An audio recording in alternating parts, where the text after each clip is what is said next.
The frost clung to the edges of the Ardennes pines, turning every branch into a thin blade of white. Dawn had not yet broken, but the sky carried a faint metallic glow, cold, distant, the color of spent steel. December 17th, 1944. A narrow forest track near Schönberg, where silence pressed against the helmets of exhausted German infantry. Their boots were worn thin, soles patched with whatever leather they could find, and their breath rose in pale clouds that vanished almost as quickly as they formed. The crunch of frozen soil beneath their steps was the only sign of movement in a landscape otherwise locked in winter stillness. Then they heard it. Faint at first, almost a rumor carried by the wind. A low rumble, steady, confident, unhurried. American trucks, pushing forward with a rhythm that sounded impossibly sure for a front collapsing into chaos. Headlights cut through the darkness in warm, steady beams. Inside the crates stacked in the back were rations most German soldiers had only heard about in passing. Bright wrapped chocolate bars, cartons of Lucky Strikes. Even the occasional bundle of nylon that GIs stuffed into pockets for trading. A world away from the hollow hunger settling into German stomachs. The imbalance had been building long before that frozen morning. By the winter of 1944, the German war machine that once surged across Europe on precision timetables and meticulously calculated fuel reserves was now running on fragments. Reclaimed metal, redirected rations, the last desperate scraps of an economy stretched past its breaking point. Supply officers along the Western Front reported shortages so severe that divisions listed on paper bore little resemblance to the forces actually holding the lines. Weapons arrived without ammunition, boots without proper soles, winter uniforms without insulating layers. Even the famed Wehrmacht discipline strained under the weight of empty stomachs and colder nights. Civilians felt it first. Allied bombing campaigns shattered rail lines, choked ports, and tore apart the arteries that once fed German industry. By late 1944, trains carrying food or material were rerouted constantly to avoid the wreckage, arriving days or even weeks late, if at all. Coal reserves dwindled. Factories rationed electricity. In cities across the Reich, windows glowed weakly in the evenings, while queues for bread stretched longer each month. The home front could no longer cushion the army's needs. Instead, it struggled just to survive. Military planners attempted to mask the collapse with improvisation, capturing Allied equipment, salvaging abandoned vehicles, issuing half rations as temporary measures. Field units were ordered to conserve everything: bullets, bandages, even the paper used for reports. Soldiers marching into the Ardennes carried what they could scavenge. Some brought loaves of hard bread that crumbled at the slightest pressure. Others carried ersatz coffee made from roasted barley. The luxury of choice had disappeared long ago. Across the Atlantic, the industrial landscape looked entirely different.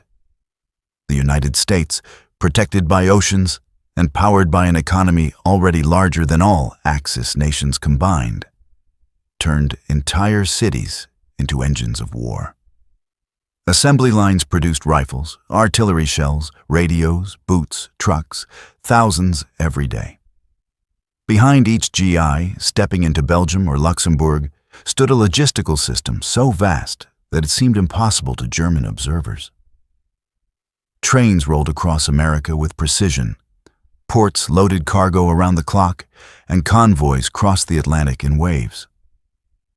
This abundance reached the front as a steady stream of wooden crates, canvas bags, metal tins, and cardboard cartons. Not simply essentials, luxuries. Coffee grounds, sugar, fruit preserves, chewing gum, cigarettes with bright green labels, chocolate bars wrapped in silver foil sealed against the cold. Items so common in American life that they barely registered as special. Yet for German soldiers, who had been rationing soap and thinning their meals with water. These objects revealed a truth more devastating than any artillery barrage. The war was no longer a contest of armies alone. It had become a contest of worlds. Intelligence reports circulating through German headquarters painted an increasingly grim picture. Reconnaissance aircraft returned with photographs showing endless rows of American supply trucks waiting behind the lines, their tarps drawn tight over mountains of rations and equipment. Prisoner interrogations only confirmed what the photographs suggested. U.S. forces received fresh supplies so consistently that many frontline units never dipped into true scarcity. Each company had cooks, maintenance crews, medical units, and quartermasters working in a rhythm that seemed almost impossible under combat conditions. Even when roads froze or artillery disrupted traffic, the Americans adapted, rerouting convoys, airdropping crates, or dispatching engineers to clear the way. German staff officers knew their own situation was the mirror opposite. Fuel reserves were so critical that vehicles were often left idling only to prevent engines from freezing. Entire battalions marched for miles simply because there was not enough gasoline to move their trucks. Communications equipment failed for lack of spare parts. Medical supplies ran dangerously low, forcing field hospitals to sterilize bandages repeatedly, stretching every vial, every tablet, every syringe to the breaking point. Worse still, the Luftwaffe, once a decisive force, could no longer protect transport lines. Allied fighter bombers hunted convoys relentlessly, turning any daylight movement into a gamble. These disparities shaped strategy as much as any general's ambition. The Ardennes offensive itself, launched with hopes of fracturing the Allied front, depended on precise weather predictions to ground enemy aircraft. German planners understood that, without fog, snow, and low cloud cover, their supply columns would be annihilated before the offensive even reached the Meuse. They also understood that the American war machine possessed reserves so deep that even heavy losses could be replaced in weeks rather than months. The German plan relied on speed, secrecy, and the hope that shock would outweigh material disadvantage. Frontline soldiers sensed these realities long before they were formally acknowledged. In foxholes carved into Belgian soil or bunkers reinforced with scavenged timber, they whispered about the equipment Americans left behind after engagements. Ration tins still sealed, canned meat barely touched, cigarettes arranged neatly in boxes as if packed just hours before. To men who had been issued tobacco substitutes made from dried leaves swept from factory floors, the sight bordered on surreal. Technology highlighted the gap even further. American radios transmitted clearly across wooded terrain, where German sets struggled through static. U.S. trucks and half-tracks rumbled forward with chains fitted to tires, engines roaring confidently through snow.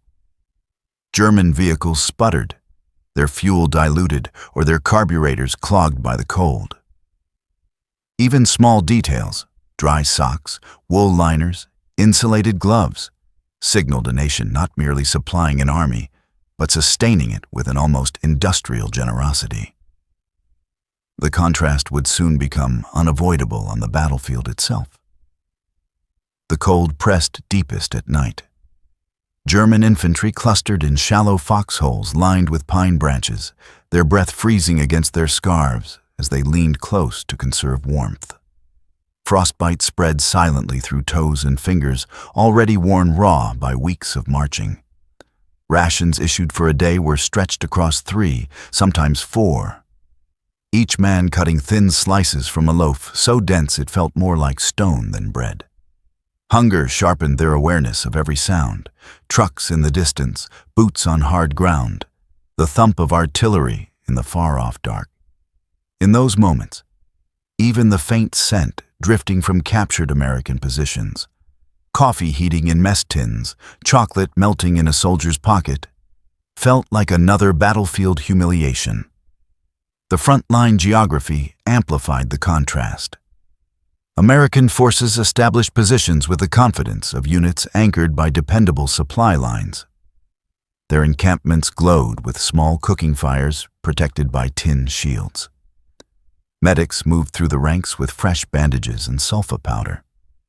Engineers reinforced roads with gravel and planks, ensuring trucks could push forward despite snow. German patrols observing these scenes sometimes reported disbelief at the sheer volume of equipment left casually in the open. Stacked crates of ammunition, oil drums arranged in rows, ration boxes piled high along temporary depot points. What appeared to American troops as routine logistics appeared to German eyes as unimaginable abundance. Commanders, on the German side, attempted to compensate through strategy and momentum. Orders emphasized movement, rapid thrusts, surprise attacks, and infiltration through wooded sectors. The theory was sound. Disrupt American coordination, seize supply depots, and feed German momentum using enemy resources. But theory collided quickly with reality. Movement required fuel, warmth, and rested soldiers. Instead, panzer crews shivered in their turrets, engines failing to turn over after freezing nights. Infantry units tasked with rapid advances struggled to keep a steady pace, their legs heavy from hunger and their uniforms soaked from snow that never fully dried. American command decisions, by contrast, focused on maintaining the rhythm of supply. Officers prioritized road clearance, ensuring that even in the worst weather, trucks carrying food, ammunition, and comfort items reached frontline companies. Dispatchers worked through the night, charting new routes around destroyed bridges or congested forest lanes. When German artillery disrupted a convoy, replacements rolled in before dawn. The American army behaved like a living organism with arteries that never fully closed. Even under stress, material kept flowing. The psychological weight of this imbalance settled heaviest on the German infantryman. Each encounter with American prisoners reinforced the disparity. Captured GIs often carried ration kits containing chocolate, canned fruit, or cigarettes tucked neatly into pockets. Some wore extra socks. Some had letters from home describing holiday packages filled with gum, candy, and warm scarves. None of this was extraordinary for an American soldier. But to the German men interpreting these details, it confirmed a devastating truth. Their enemy fought with comfort at his back, while they fought with scarcity tightening around them like a vice. This contrast affected morale in subtle, corrosive ways. A soldier marching on empty stomach reserves reacted slower, thought slower, shivered harder. A unit without spare gloves hesitated before handling freezing metal. A squad lacking warm meals felt fatigue settling deeper into their bones. Morale did not collapse in a dramatic moment. It drained gradually, hour by hour, as hunger and cold carved away resolve. Officers saw the symptoms: sluggish steps, hollow eyes, men falling behind, but lacked the resources to reverse them. In captured trenches or abandoned bunkers, German soldiers occasionally stumbled upon what the Americans had left behind. Half-empty tins of stew, a discarded chocolate wrapper, even a nylon stocking tucked into a corner, likely meant for trading or sending home. These small artifacts carried a significance far beyond their size. They were symbols of a war fought on two completely different foundations.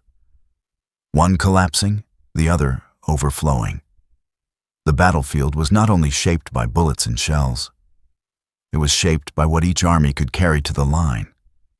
Snowfall softened the forest's edges, muting the crack of rifle fire and the distant thump of artillery. German assault groups moved through drifts that reached their knees, each step sinking them deeper into exhaustion. Their coats, once sharply pressed, had faded into uneven shades of gray, and the cold stiffened the fabric until it scraped against their skin. They kept their weapons close to their chests to preserve a hint of warmth in the metal. Even the veteran sergeants, men hardened on the Eastern Front, felt the strain. Their bodies carried memories of long marches and brutal winters, but never before with supplies so thin that meals felt more symbolic than sustaining. Among American units, the conditions were harsh, but counterbalanced by support systems working far behind the scenes. Field kitchens prepared hot meals whenever possible, their steam rising into the frozen air like a signal of reassurance. Supply officers distributed insulated gloves and wool liners from quartermaster stocks that seemed endless, even when fighting intensified. Soldiers rotated from frontline positions at regular intervals to warm tents heated by small stoves. These comforts did not eliminate danger, but they sharpened endurance. Men who ate warm meals and slept dry could fight longer, think clearer, and recover faster. Strategic maps in German headquarters across the Ardennes showed arrows sweeping forward with ambitious reach, plans to break through Allied lines, seize key road networks, and fracture the enemy front before reinforcements arrived. Yet planners knew the limits hidden beneath these sweeping movements. Every kilometer gained multiplied the burden on their thinning fuel supply. Every captured crossroads required defending without the ability to rapidly resupply defenders. Tanks that advanced too far risked being stranded in open fields when their engines sputtered dry. Staff officers debated fuel allotments with the weight of men choosing which units would live or falter. American logistical officers faced different challenges: coordination rather than scarcity. Their decisions involved prioritizing which units should receive fresh ammunition first, not determining whether ammunition existed at all. They tracked the movement of thousands of trucks along hundreds of miles of icy roads. Air resupply operations were prepared at a moment's notice. Even small luxuries, chocolate bars engineered to withstand heat, cigarettes sealed in waterproof cartons, nylon sent from home, were products of a supply culture so vast that such items scarcely strained the system. German infantrymen observing American positions frequently noted one detail above all: the enemy seemed rested. Not always calm, not always carefree. Combat stripped those illusions away. But physically steadier, better fed, less burdened by the deep fatigue that had become constant on the German side. This difference showed itself in firefights, where American squads reacted quickly, spread out, with practiced precision, and continued firing without worrying whether ammunition might run low. Germans, meanwhile, counted each shot. The psychological divide widened as rumors circulated through the ranks. Men spoke of captured depots filled with crates labeled in bright colors, of trucks packed with more food than an entire German battalion might see in a week, of American soldiers sharing cigarettes casually because they had more waiting in reserve. Even the presence of nylon, something civilian women in Germany had not seen in years, became symbolic. It represented a society untouched by the deprivation gripping Europe. To possess such an item at the front indicated not only material power, but cultural confidence. Commanders attempted to refocus morale by emphasizing discipline and duty. But soldiers could not ignore what they saw with their own eyes. Hunger made men reconsider risks.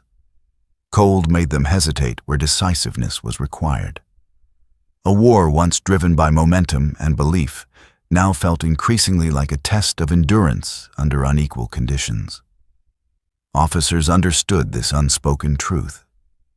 Many wrote in their diaries about the grinding weight of scarcity, describing not just the enemy's strength, but the slow erosion of their own. On winter roads where both armies advanced and retreated in the patterns of battle, the disparity became clearer with each passing mile. The same snow, the same wind, the same terrain, but two armies experiencing it through entirely different worlds. December 18, 1944. Oro 6:30 hours. The forest remained shrouded in low fog, each tree trunk coated in frost that reflected the pale morning light. German panzer divisions rolled forward on narrow tracks, their engines groaning under the weight of cold metal and insufficient fuel. Infantry followed, boots crunching over frozen underbrush, rifles clutched tightly, eyes scanning for shadows.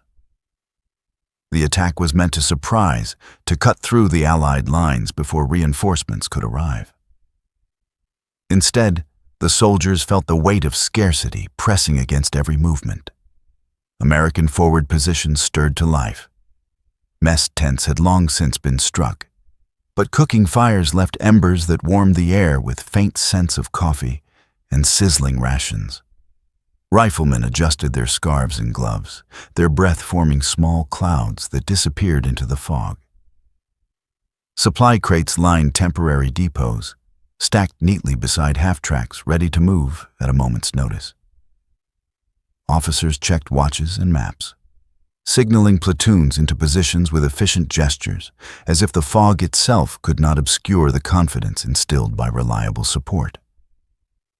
The first exchange of fire erupted at 07:05. German artillery pounded tree lines, sending shards of bark and ice into the air, while American mortars responded with deadly accuracy. Tracers cut through the mist, illuminating patches of snow in red and orange arcs. Soldiers on both sides felt the pulse of each explosion in their bones. German infantry advanced in short bursts, halting whenever machine gun nests opened fire. The uneven pace revealed the difference supply made. The Americans could rotate men through trenches, feed the wounded, and maintain continuous fire. The Germans staggered, fatigue and hunger dragging each step. Panzer IV tanks attempted a flanking maneuver through a narrow clearing at 07:30. Engines rattled, treads carving tracks into snow already marked by earlier movements. Crews peered through frost-covered vision slits, scanning for enemy positions.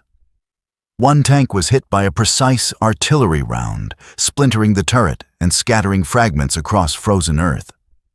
Infantry nearby hesitated, uncertainty seizing their advance. Officers tried to reorganize units, but every pause compounded the pressure from both the terrain and the relentless American fire. American countermeasures intensified. Engineers detonated pre-planned obstacles, felled trees across narrow tracks, and poured anti-tank mines into likely avenues of attack. Supply trucks, previously thought vulnerable, moved behind protective positions, delivering ammunition and hot meals to forward squads. Rifles fired in controlled bursts, conserving rounds while maintaining lethal coverage. Medics worked silently behind lines, bandaging hands and faces red from cold and shrapnel. The rhythm was relentless, disciplined, and sustained. By 800, the German offensive began to fray. Soldiers moved slower, eyes heavy, muscles tightening against hunger and exhaustion. Smoke rose from scattered wrecks, curling into fog that blurred friend from foe. Commands shouted, orders repeated, yet the momentum faltered. Each step forward cost more than the last.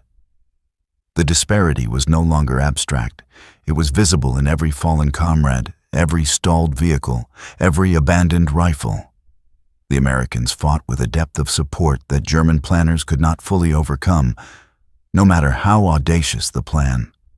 The battlefield had become a collision of endurance against scarcity, of preparation against improvisation.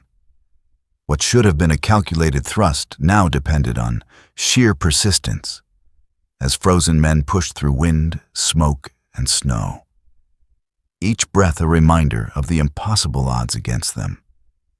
By 08:30, the Ardennes clearing resembled a frozen graveyard.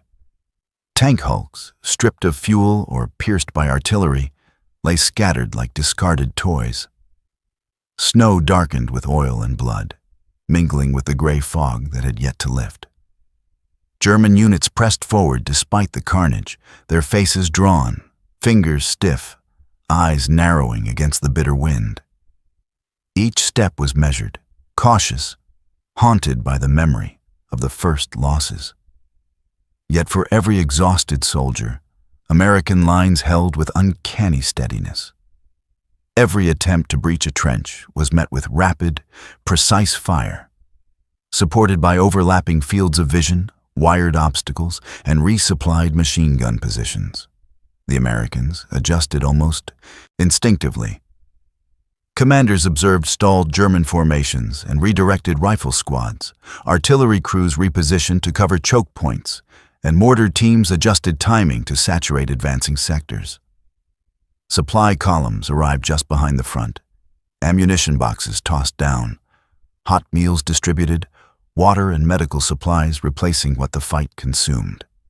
The impact was immediate. Rifle squads continued firing without pause. Medics bandaged fresh wounds within minutes, and soldiers huddled only long enough to regain a heartbeat before returning to action. To the Germans, the scene seemed endless. A force that could endure, resupply, and retaliate as if fatigue was alien to them. German officers attempted desperate maneuvers. Recon units were dispatched to flank positions, attempting to bypass entrenched defenders and seize depots identified the day before. But the terrain, treacherous under layers of snow and ice, slowed movement. Tanks bogged in narrow forest tracks, wheels spinning uselessly against frozen mud. Fuel shortages forced the abandonment of some vehicles, their engines cold, their crews forced to continue on foot, dragging weapons and equipment that weighed as much as men could carry.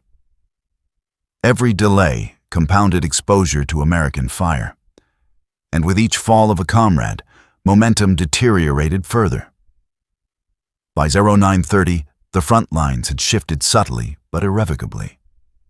Small American counterattacks pushed isolated German squads back, reclaiming key positions and stabilizing vulnerable sectors. Smoke from burning vehicles and collapsed bunkers clouded vision. But the rhythm of American supply ensured that every defensive action could be reinforced immediately. Boxes of rations, ammunition, and even cigarettes passed from truck to hand within minutes, sustaining morale and physical capability simultaneously. The luxury of preparation became a tactical weapon, invisible yet lethal. By mid-morning, the German offensive had lost cohesion. Units that had surged forward now fractured into fragmented pockets, struggling to reorganize while under constant observation and fire. Commanders, once confident in their plan, now issued orders shouted over the wind and gunfire, desperate attempts to rally men whose strength was sapped by hunger, cold, and exhaustion. American soldiers, meanwhile, rotated through firing positions, sustained by warm food, fresh ammunition, and the knowledge that reinforcements were only hours away, not days. Every pulse of the battle reinforced a single, undeniable fact. The disparity in supply was a force multiplier, turning routine provisions into decisive battlefield advantage. By 1100 hours, German advances had ceased. Forward units were isolated, tanks immobilized, and infantry entangled in a network of defensive fire too well supported to penetrate. The clash of winter fog, smoke, and frozen earth revealed more than tactical skill. It revealed the immense, almost industrial power behind the American lines, contrasting painfully with the faltering German efforts. What began as an ambitious strike now ended as a brutal testament to endurance, logistics, and the subtle, relentless weight of preparation over audacity.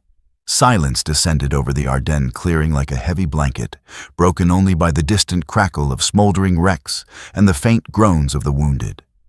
German infantrymen staggered through the frost, boots slapping against snow darkened with mud and blood. Casualty lists grew rapidly. Battalions that had marched forward with hope now counted dozens killed, scores wounded, and vehicles abandoned to the snow. Officers tallied losses with grim efficiency, aware that replacements, if they came, would be days away. And even then, hunger and fatigue would remain. American units moved through the same terrain with careful precision. Medics attended to every soldier, ration boxes were restocked, and vehicles repositioned to cover gaps in the defensive line. The ability to replenish both men and material instantly had preserved unit cohesion, turning near chaos into calculated recovery. Soldiers who had been in trenches firing continuously were fed hot meals, cigarettes exchanged as tokens of camaraderie, and morale quietly reinforced. Even amidst devastation, the line held, evidence of a system whose strength extended far beyond individual courage. For German soldiers, the psychological toll was severe. Men whispered among frozen trees about the disparity they had witnessed.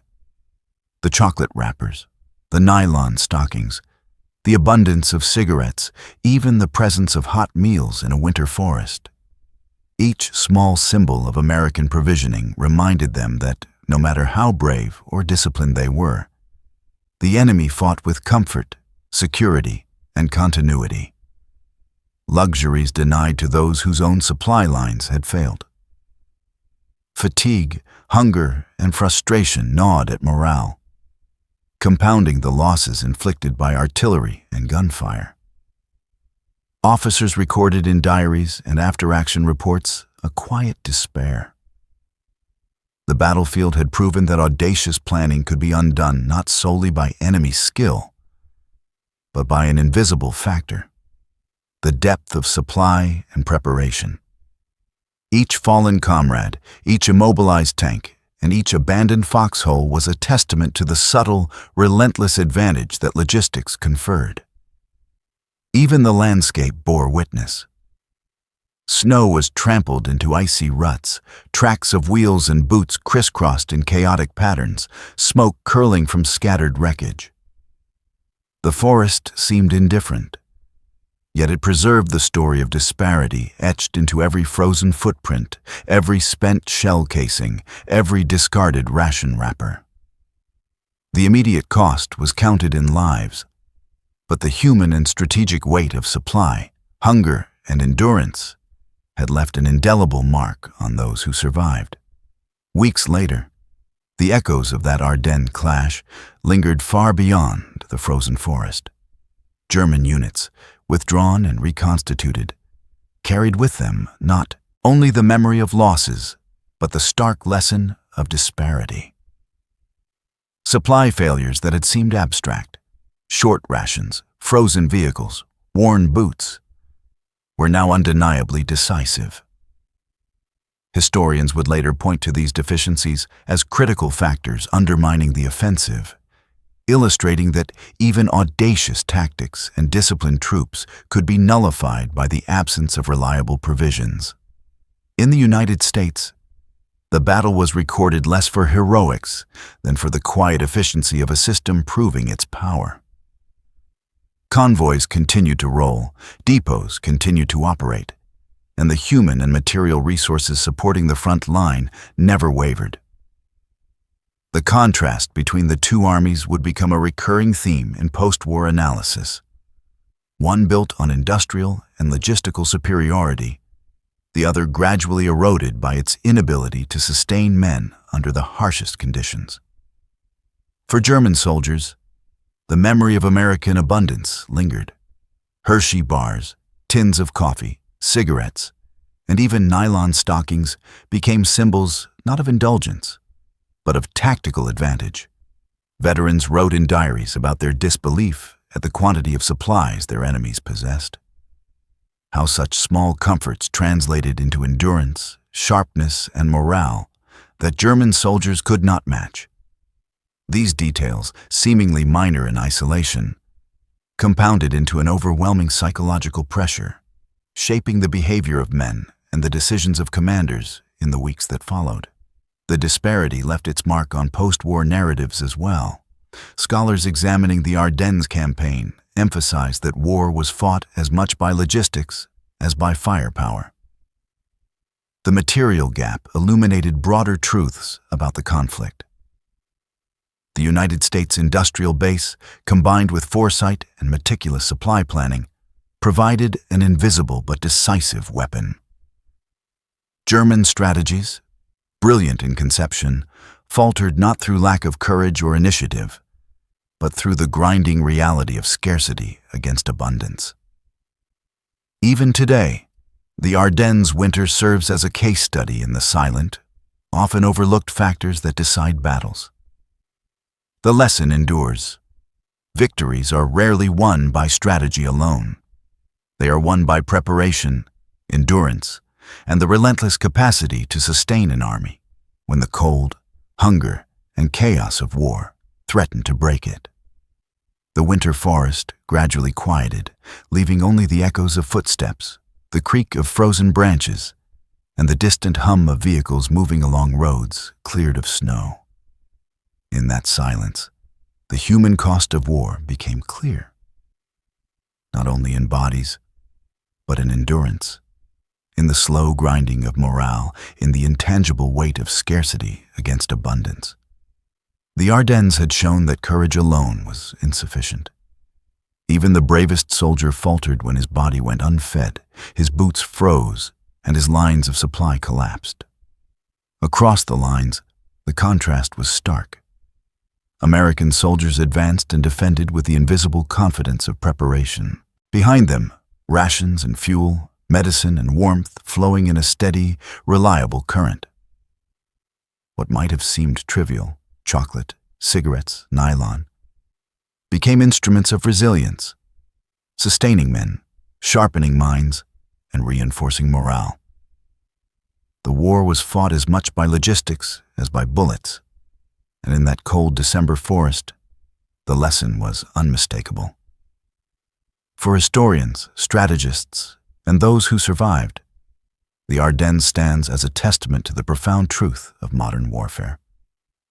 Victory is never granted solely by planning or valor. It is won where supply meets strategy, where preparation supports persistence, and where human endurance is sustained by systems often invisible to the eye.